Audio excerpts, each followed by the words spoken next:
Welcome back to A Hill with a View. My name is Moshe Hill. It is great to be back here. Some stuff has happened since my last episode. Last week I did a live when I was recapping the entire State of the Union address. So it's really been 2 weeks since I did like a real podcast episode. And I think a couple things happened this past weekend. I don't know. I wasn't really paying attention. I saw some news maybe that Trump did one of the most insane, awesome, brave things a U.S. president has done in, 80 years. Insanity. Love it. Love President Trump. He has cemented himself in the Hall of Fame, top 5 presidents, maybe top 3 presidents of all time with this move, taking out America's enemies one at a time, working his way east. Love it. It's incredible. So he went to Venezuela, took out Maduro, said, we cannot have you sending a third of your country, being such a terrible dictator that a third of your country just leaves, just ups and leaves, and now we have to take care of them. Can't handle that. We made deals with you for oil. You kicked all the American oil companies. Can't have that. You're done. All right. Moved his way to Iran. We bombed Iran last June. This was great. We got rid of the nuclear capacity. They said, no, we're going back in. We're rebuilding our nuclear capacity. We're going to do it deeper. We're going to make it impossible for you to bomb it next time. Well, guess what? I'm not going to wait till next time. I'm not waiting until the Death Star's finished. I'm going to attack it when it's still in the middle, when it's still being created. That's really what happened, all right? So it is incredible. Trump made the move with Israel. I got a lot to talk about. It's really crazy. The hardest people hit, you would think the Ayatollah would be complaining. I mean, he's gone. You would think the leadership would be complaining, would be very vocally complaining. No, they're not talking about it. The hardest people hit are the fake woke right people, the Tucker Carlsons, the Megyn Kellys, the sociopaths on social media, on X, who are saying that this was all Israel. They're trying to obfuscate Trump's involvement, trying to basically say that Donald Trump doesn't have complete agency over these things. Absolutely pathetic, ridiculous. We're going to get into all that. So we have a lot of people who are just lying to you. They're just lying to you about why Trump got into the war, how it started, what's going on. And they're not asking questions in good faith. They're not trying to figure this out. And it's kind of sickening. And it's all the same people who were wrong. They're wrong about everything. I don't understand how you can constantly be wrong about things and how you could constantly be lying to your audience and still have any semblance of credibility. And I think that it's because the people who watch Candace Owens, they watch, Tucker Carlson. They watch. I mean, I think Megyn Kelly is like on the way out. I think she's pretty much done. I don't know what her numbers are lately, but I don't see her maintaining, the level of success that she had before. But they watch Nick Fuentes, for example, or they listen to Dave Smith, or they follow Dan Blitzerian or Sneeko, or all these different people, and who are just spreading lies. There's some accounts that just all they do is spread lies literally every single day. And there's this junior account, that literally just puts out straight debunked lies all the time. And they get massive retweets and massive followings. And, millions of people. Like Candace Owens today posted that Netanyahu was responsible for 9/11. That he killed Americans on 9/11. I think I saw 4 million impressions, tens of thousands of retweets and likes and all this kind of stuff. Probably in the 6 digits of likes by now. And the people who are, it's not bot. Like, I can't just blame bots, and that's what Cenk does. That's what people who put out polls that they don't like the results of the polls they put out. That's what they do. Oh, the bots came in. I can't just blame bots, it's too easy of an explanation. I am very wary of easy explanations. The people who follow the Candace Owens, the Tucker Carlsons, Dave Smiths of the world, I feel like they like to be lied to. I feel like they enjoy it because it's so much more comforting to be lied to than to be told an uncomfortable truth.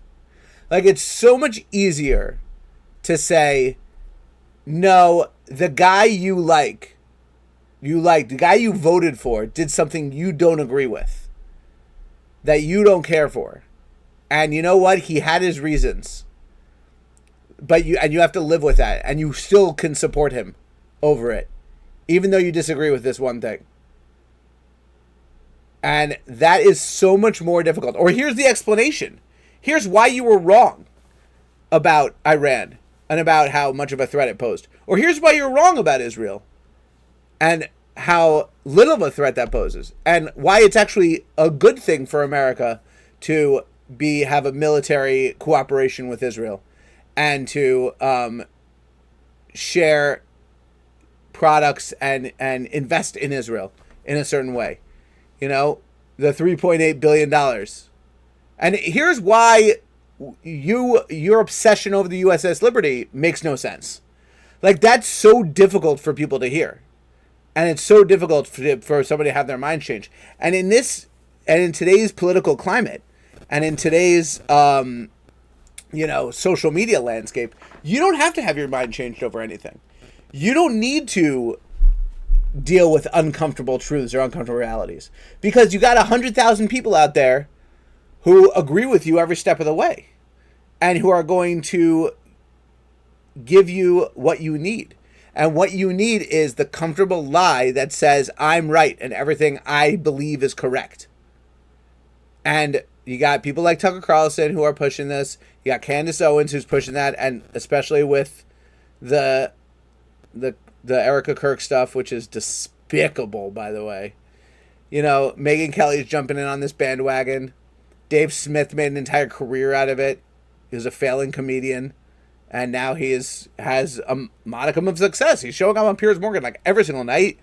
You know, he's probably got a decently successful platform. He never had that 2 years ago.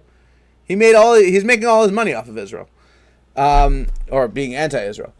And this is something that they absolutely need, and they need to keep it going. Because if they don't keep it going, then they have nothing left. I don't know if they can pivot away from it. So even if they don't believe it, they just got to keep it going. So, you had some great reactions. So here's Megyn Kelly reacting to the news of the war. And once again, it's Israel, Israel, Israel. Trump has nothing to do with this. Israel, Israel, Israel. Are massive divisions over what we've done here, and people are going to change their minds over the coming days and weeks, one way or the other. But my own feeling is no one should have to die for a foreign country. I don't think those 4 service members died for the United States. I think they died for Iran or for Israel. Okay, I'm just going to pause this for a second. My own personal feeling is no one should have to die for a foreign country. By that logic, by the logic of no one should have to die, no American soldier should be put in harm's way for a foreign country. I'm putting heavy air quotes around for a foreign country because I don't buy the premise that it was for a foreign country. And I don't think that the American soldiers, and I believe the tally is up to 5 at this point, and prayers are with their families. It's a terrible thing. They were in in Kuwait, and Iran was bombing all around the place, and a couple of their missiles got through and killed a few service members. Same thing happens in Israel with its great air defense systems. I think there's I think there was 10 or maybe more civilians that have been killed. And it's terrible, and war is hell, and war is really a terrible thing. And but by the logic of no one should die for a foreign country, I don't know how you justify America going into World War II. I mean, maybe against Japan, because Japan attacked first, and so you could see them as an existential threat. So, and even, by the way, even when they attacked Pearl Harbor, they didn't attack They attacked a base. They attacked a U.S. base. They didn't attack a state. Hawaii wasn't a state at the time. So, they can say, but fine, you say you're going up against Japan in World War II. I don't see how you justify American soldiers dying on the beaches of Normandy. And so I think that she's disparaging literally every single man and woman who have sacrificed their lives in defense of this nation over the course of the last 250 years, to be honest. And to be fair, unfair to her or fair to her, how do you justify the Civil War at that point? I mean, at that point, the Confederacy became a separate country. So why did the United States need to go and attack? They could just become a separate country, and that's it. Why did the North need to attack the South during the Civil War? This logic, this chain of logic, and this platitude, it's platitude politics, and it doesn't work. It doesn't work if you think about it for more than 10 seconds. It never has. So here's Megyn Kelly. Let's just finish out what she had to say. I think I understand how this helps Iran perfectly well. I get it. I mean, I hope. Long term, we'll see. But they seem rather jubilant. 80% of the country does not support the Ayatollah. He was a terrible, terrible man. No one's crying that he's dead. No normal person. But our government's job is not to look out for Iran or for Israel. It's to look out for us. And this feels very much, to me, like it is clearly Israel's war. Mark Levin wanted it. It's his war. Ben Shapiro, Lindsey Graham, Miriam Adelson. That's obvious. They're the ones who've been pushing us into... Look, there are... Okay, so... The concept that America does not have a vested interest in the destruction of the Islamic terror regime of Iran is just... I mean, people have talked about this. If you listen to any show, I mean... It's so ignorant of the history for the past 47 years of Iran and America. I mean, we have our own history with this country. With the Ayatollah, with what's been going on. They have been spreading terror throughout the Middle East, of which America has a strong presence in the Middle East. Their proxies... first of all, they took American hostages in 1979 when they came in. Everyone knows this. Their proxies killed American military in Lebanon in the 80s. And by the way, I know you don't care about Israeli Americans, but 46 Americans were killed on October 7th. And you don't care about that. And 12 were taken hostage. And you don't care about that because they also have dual Israeli citizenship. I mean, does that not matter to you? Does that not matter that Americans were killed by Iran's proxies? How many American soldiers were killed in Iraq because of Iran? Hundreds? We're talking about over almost 1,000 people have been killed because of Iran over the course of that last half century. So don't pretend that Iran is not a threat. Let's also not forget about the fact that a nuclear Iran would give them immunity to pursue other issues, other terrorist activities. Why are we pretending that Iran is just this nothing country that's not really doing anything, not bothering anyone? I mean, Pakistan is a Muslim country with nuclear weapons. Do we talk about Pakistan ever? They were hiding a Muslim country with nuclear weapons that was hiding bin Laden.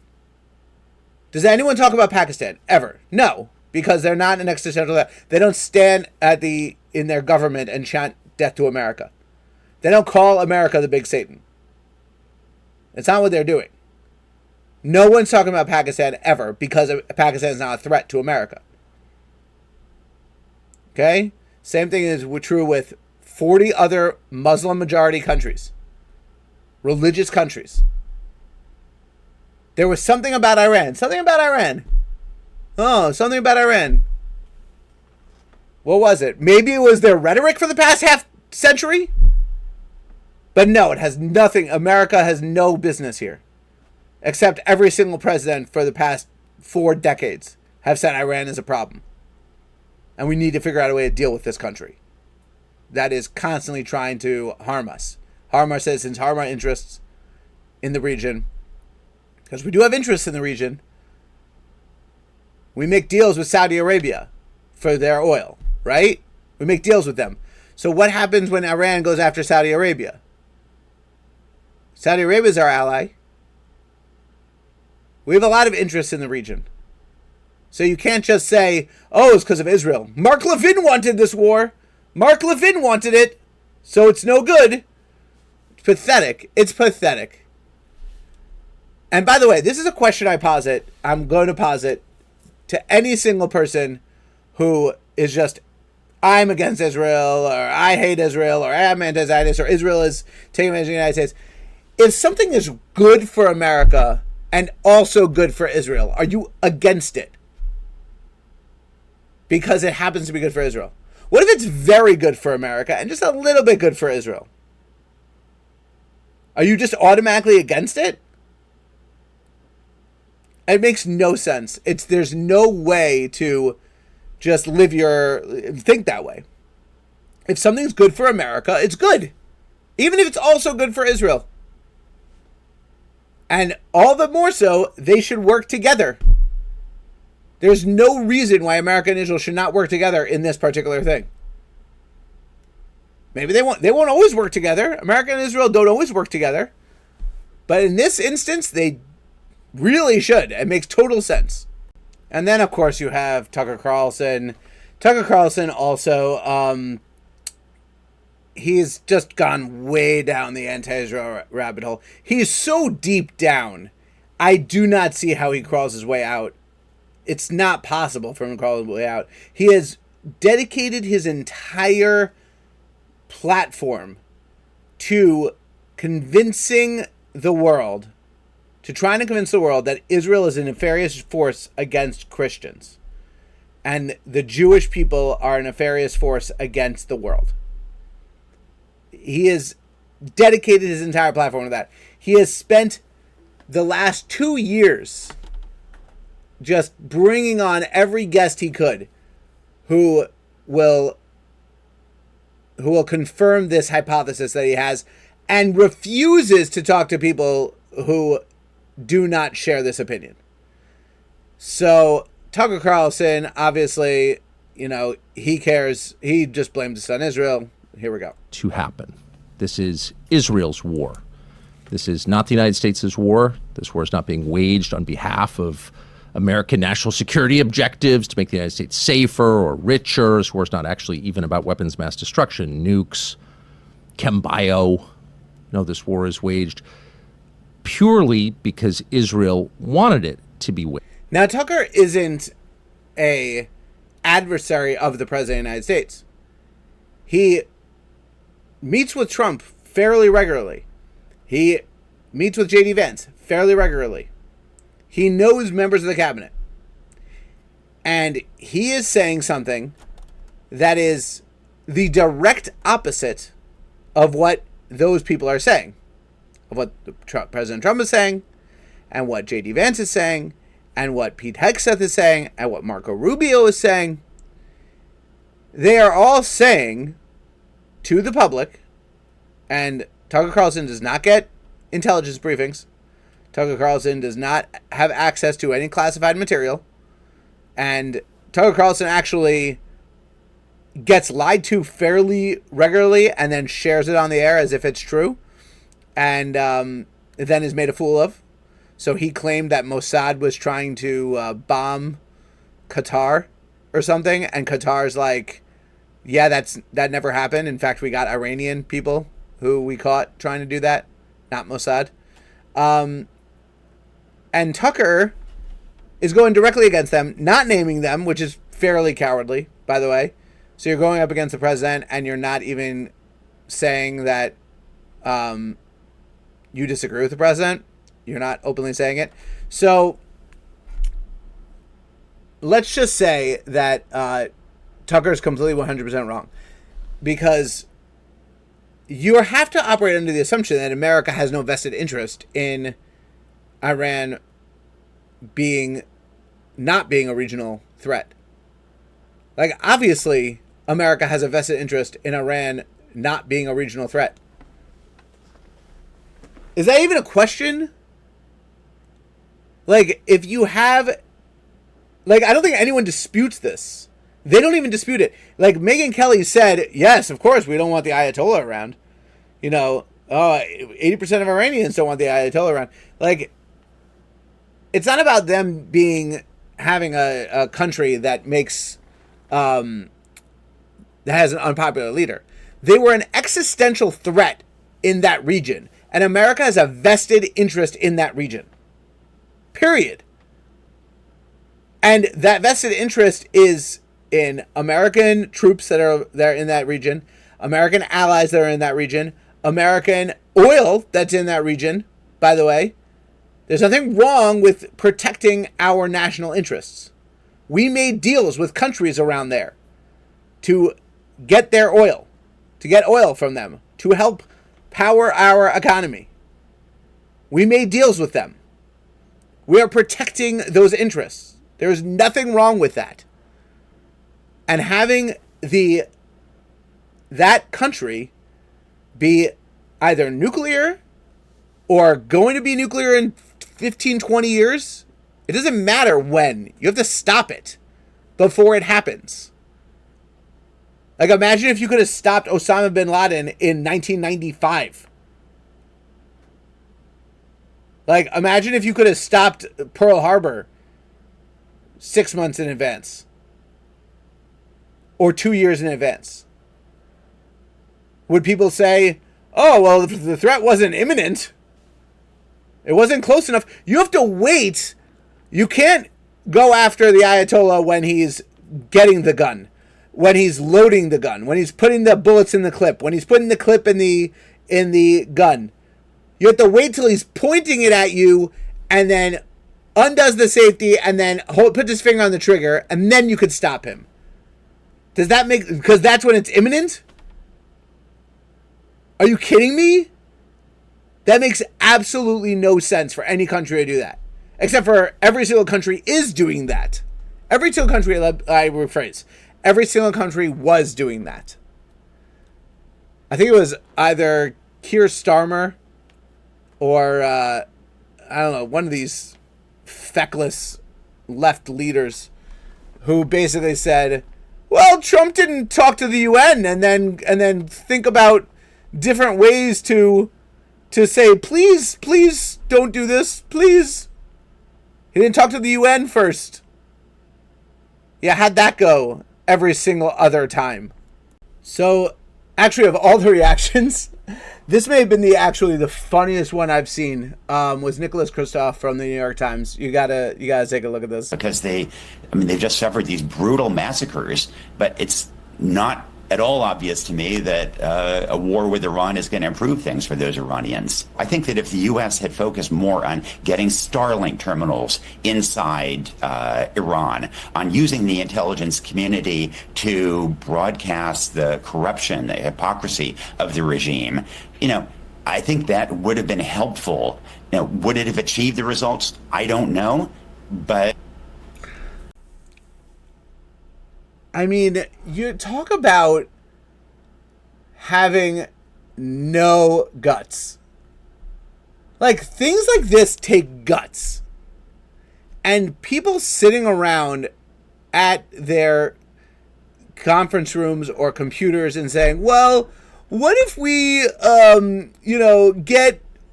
tell the Iranians that the Ayatollah is bad? What if we tell the UN? What if we tell the world that the Ayatollah is a bad guy? And he's hypocritical. His hypocrisy. What do we got? Maybe that'll work. It's like, no. That's not how things work in the real world.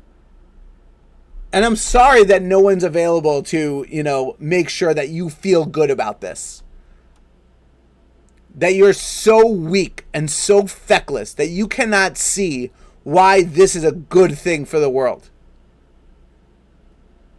And by the way, you admit that it's a good thing for the world. You all know it's a good thing for the world. Everyone knows it. No one's questioning this. Anyone who's questioning this, they have no reason to question it. You could be like, is this helpful for America? Should we invest this kind of, we're really worried about the Iraq syndrome or whatever. All right. It's a good thing that the Ayatollah is gone. It's a good thing that Iran is stopped. At least for now. Let's see what happens next. But you know what? I'm letting Trump cook. Let him cook. I mean, I could go on and on about this. I could show clips of Nick Fuentes, of Carrie Prejean Bowler, of all these people, of Dave Smith, and these clips are flying around all over social media. I'm pulling from the shows that I watch and listen to. But I think the important thing is that Americans don't even know what an ally looks like anymore. They don't know what an allied nation is. They really don't. I mean, we really don't. Americans don't. And I think that's because we haven't had any real allies for a very, very long time. We've had a lot of countries take advantage of us for many, many years. So, for example, whenever Bush or Obama or Biden did anything on the national stage, they had to do it with a group of nations. So we're leading nations. We're making a whole thing, a consensus around these kind of things. So they went into, Afghanistan, Iraq, with British troops and a whole thing. Everything doing in Ukraine we talked to a bunch of nations, talked to a bunch of European nations, and that's not what makes an ally. That's not a true ally. A true ally is not a nation that, we tell them what to do or they tell us what to do or we figure this out. Like, a true ally is a group that works together for mutual gain. And they have mutual respect for each other. They have mutual understanding of what we need to do. And for people who claim that Israel dragged America into the war, the analogy I've been using is, imagine there's two friends who want to invest heavily into a company, right? One friend has a lot of money, and the other friend has less money, but much more knowledge of the company that they're investing in. So the friend who has less money, but more knowledge, tells the friend with more money, hey, we got to go now. The stock's at its lowest price. We can get this company at the best possible rate. We got to go now. We got to invest now and figure this out. And the guy with more money trusts him, believes him, and said, let's go. Let's do it. Was that sound like dragging? That's not dragging. That's two people who have a mutual understanding that they want to do this together. And that's what this is right now. That's the U.S.-Israel relationship. That's what Trump and Bibi have. They actually respect each other. They understand each other. And that's actually one of the reasons why Trump, after Biden won in 2020, and Bibi called Biden, Trump was like really not just upset at Bibi. I think he was like personally hurt when Bibi called Biden to congratulate him on winning the election.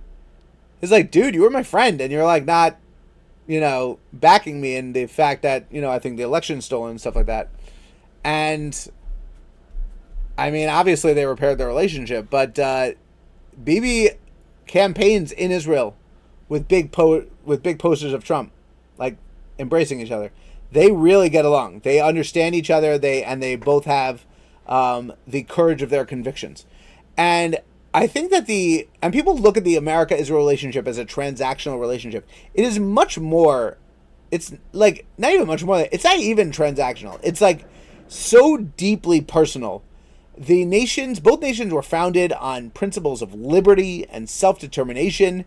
They had incredible wars for their independence. They had a period of time after the War of Independence. They had a second war, like a second war for independence. So for America, it was really the Civil War was essentially like its great second war, and it's really a second war for people say the War of 1812 obviously was kind of like a second war for independence. The Civil War also just reaffirmed what America was and expanded its and led to an expansion of territory. The Manifest Destiny of America came after that, and I mean, I could be butchering the history of this, but like I'm mixing up a bunch of stuff. But basically, they had this second thing. Israel had the 1967 war, the 6-Day War, in which it was really like a second war for independence. They expanded their borders, they secured their borders. A really incredible thing. They have shared democratic value. They have an exploration aspect to them, a entrepreneurship, innovation. It really is an incredible relationship and mutual trust that Israel and America have. And this is something that if you just look at this and you hate Israel, you're disgusted. You're disgusted by Israel. Then you'll never understand this. You'll never understand how these two nations really can work side by side. And it's a beautiful thing. It's not something you see among nations these days, the America-Israel relationship. And if you hate Israel and you hate America, you would go nuts. You go nuts watching this. And it is really, it's really sad for people who hate this stuff, because there could be so much joy out of it. There really could be. You could really learn to appreciate what it has. And I honestly hope that people can change their mind about this. I mean, you see the polling now that more people are supportive of the Palestinian cause and the Israeli cause and all this kind of stuff. I think that there's a lot of people who hate the ideology that we fight for in America, hate the constitutional ideology, the principles laid out by the Declaration of Independence. There are a lot of people who hate this, who hate the freedom, who hate the capitalism, who hate the drive, who hate the exploration, who hate everything that we do that makes us better, that makes America the greatest country in the history of the world, the country that landed on the moon, the country that took over an entire continent from sea to shining sea, the country that won World War II, the country that had the greatest innovation and grew the biggest and is the greatest country in the history of the world. There are people who hate that. I mean, if you don't believe that if you say we never landed on the moon, I don't know how you like America. I really don't. Because you're choosing to believe that the greatest achievement in the history of mankind, and it really was, I mean, arguably, you could say splitting the atom and all that kind of stuff. There's a lot of great achievements in the history of mankind. But arguably the greatest achievement in the history of mankind that was done by America is just not true. And if you believe that to your core, that it's not true, I have a hard time saying, oh, well, I love America, except for I think that they're lying to me about this basic thing. I have arguments about this all the time. And so it's kind of hard to appreciate the magnitude of what America's been able to accomplish.